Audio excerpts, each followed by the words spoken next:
want to talk about the content of these because a lot of people they just hear private Nexus, private DBQ, they go for it.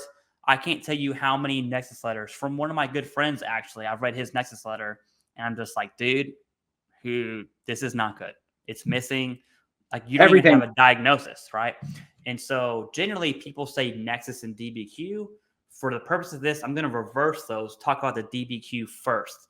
The DBQ, Disability Benefits Questionnaire, is the foundation of the Nexus. No DBQ, no Nexus, right? And I'm saying DBQ loosely there because how the DBQ is structured, and they're all the same. It goes, who you are, blah, blah, blah, your information. It talks about who can complete that. So if it's PTSD, the very first person's board certified psychiatrist. It's like clinical psychologist, whatever. There's like 50 people that can do it. Obviously, if they're outside of that box, the DBQ is worthless. Okay. So you have to be able to complete the DBQ. Next is extremely crucial. One of the most common things in DBQs I see missed all the time. It's records review. And so you have a board certified psychiatrist doing your PTSD DBQ. Good. You hit one of the check boxes. That psychiatrist does not review your VA medical records, or that psychiatrist looks at your private records, but not your service treatment records. All of a sudden, that DBQ, it means nothing now, right? The provider has to look at all relevant evidence to include competing evidence. The second that is not kosher in the eyes of the VA, that DBQ is completely invalid at that point. The next box is the diagnosis. It'll say ICD codes, International Classification of Diseases, and that's the actual diagnosis.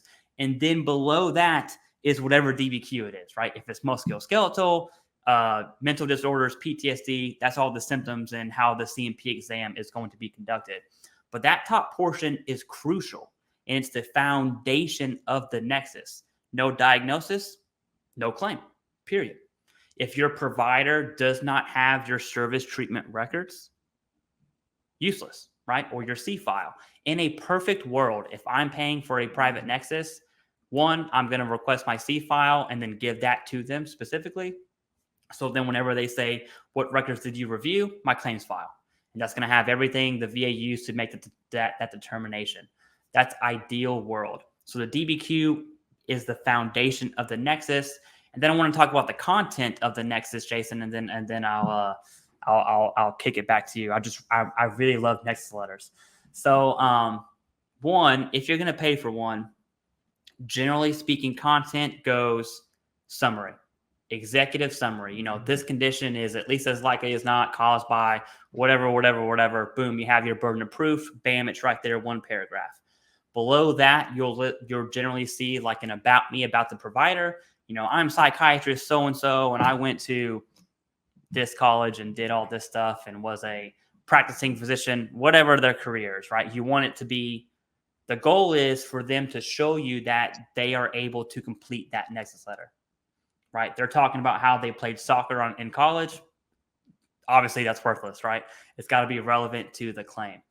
The next piece is generally what is missing. In most Nexus letters that I see, someone will say, hey, I submitted a Nexus and I got denied. There's two things I want to see. One, your decision letter. Two, your Nexus letter. And almost every time this piece of the content is missing, and that's what I'm going to call evidence analysis. You can call it many things, but it's just an analysis of the evidence. So saying, hey, what it could look like, and I'm going to paraphrase, said name veteran was, I almost said name Marine there. Said name veteran was seen for migraines in 2012 during the PDHA, blah, blah, blah, blah, blah. And it really goes into the medical analysis. And the purpose of the evidence analysis is, hey, here's why I made the Nexus in the summary. That piece is crucial. In the medical world, there'll be like mechanisms of actions, right? And you really have to explain, not you, the provider really has to explain what brought them to the Nexus statement. You can't just say it's at least as likely as not. It has to be at least as likely as not through the evidence analysis. The last section would be any supporting literature that supports the opinion, which is absolutely crucial. So the provider makes the opinion, and then you have the medical consensus saying, hey, generally speaking, everyone here agrees. That's why I said it's at least as likely as not. And then they sign it and do whatever.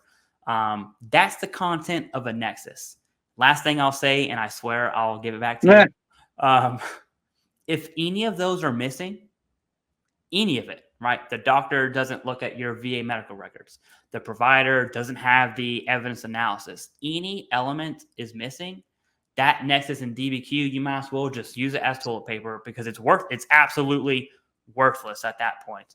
And so with that, Jason, I'm going to push it over to you. I don't know how you want to take that or what your thoughts on it, but that's my opinion, at least, on a good Nexus and a good DBQ. And yes, on all of it, right? It's hard to really expand on it because that's pretty much dialed in. It's pretty clear, concise. But what I do want to say is, and I'll double down on a few things here in a second, is we live in this world now where we hear other people either online like this or in a comment or at a coffee shop, right? Whatever. Oh man, my Nexus worked great, right? I got a Nexus letter, super sweet. I just had them say that I had this condition. It's at least likely as not, and it was perfect, right? I got to whatever percentage. Maybe you didn't even need a Nexus letter. Maybe it was already documented. And so they didn't really give a shit about your Nexus letter that was garbage. Yeah. They threw it out and they focused on the evidence that was in the file, right? So again, run your race. The best thing I could think about when you were talking about this, I had two versions in my head. One was that guy or girl that happened to get their claim approved with a crappy Nexus that they didn't need anyway, and they thought this Nexus is what got, this Nexus letter is what got that for me. And then they share that template with their friends because it's dynamite. So there's that version. And then I think about the versions that the attorney helps you get. And I mean, they're like a page and a half. They got attachments. I mean, they're legit. Now, there's somewhere in between that still works, right? That you can work with your doctor yourself and all of that. That's not the $1,500 Nexus letter, right? That you can work with your private doctor. They'll do it for free. Sometimes you'll get a little bit of pushback because it's like, look, I'm here to be a doctor. I'm not really, I don't want to write. I already do too much paperwork as it is. You can give them a sample, something that you're kind of looking for. You want them to create their own on their letterhead, right? And you want them to sign it, but at least it gives them a template so they don't have to think about like, what are they even looking for, right? So it's kind of like doing your NCOER for your own, right? And then they just take and pillage it. So there's no harm in doing that. You're not writing it for them. You're not putting it on their letterhead. You're not signing it. You're giving them an idea of what you're looking for. And you can even be vague. And I'm looking for this section, this section, this section. If you could talk a little bit about that, if you could talk a little bit about this, right? Make it easier for them. I really am a fan of how you bring it up and how you ask for it makes a difference, right? That's why you'll always hear me say, I really need to get a letter from you that really kind of outlines my condition so that way I can file my claim with the VA to get reimbursed for medical expenses because I'm coming here, right?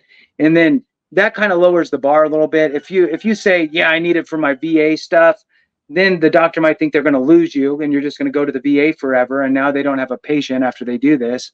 Or that it's just a big, a big complicated thing. So in any case, I did pull up here kind of what you were talking about as well, Clay, and I'm just going to kind of read through it for folks just to read through it.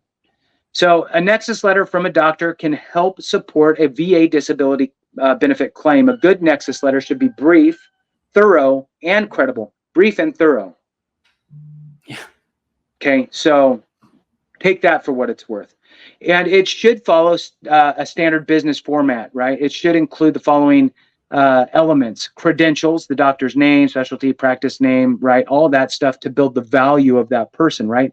Because later on, if your doctor has more weight behind them than, let's say, the CNP doctor, well, now you win, right? Mm-hmm. But if it's the other way around, because your doctor decided to leave off 5 other credentials that he has that are loosely related, but bolster him up in that field, you know, yeah, that could hurt you. So make sure that they have everything. So the credentials, reference, the statement that the doctor has reviewed the veteran's medical records, which you talked about, claim.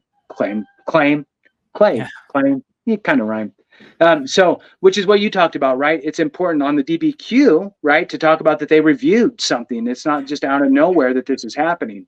So a statement from the doctor that they have reviewed the veteran's medical records and military records related to the claim.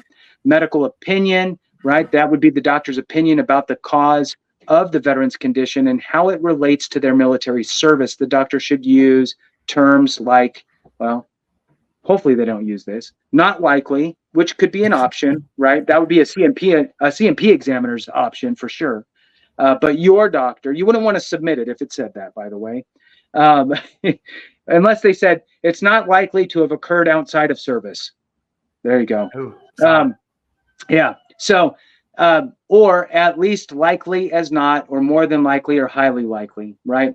Obviously, any of those later ones are enough for the VA. The VA's evidence threshold, we'll say, is that if evidence is in equipoise, equal on both sides, they're supposed to rule in your favor. That's why you're always going to hear at least as likely as not. I'm a fan of asking for more than likely just because it just feels better. But if the doctor feels like, well, I can't really, well, then fine. How about 50-50? Let's just go with at least as likely as not. And then that kind of, it gives you a way to kind of back up a little bit if you need to. So it allows them to continue to write it. So it goes on to say, they should also explain why they believe an in-service event, injury, or disease caused the disability and reference medical studies, case law, or research journals to support their opinion. That is stuff you can do and bring to the doctor for them to then utilize, right? So make it easy for them. You know, if you had a checkbox checked on a self-assessment, right, that kind of loosely creates a nexus, right? You self-attested to having migraines when you were in, but that was the only thing. You never got diagnosed. You never had anything else. There was one little checkbox that said that you had experienced headaches.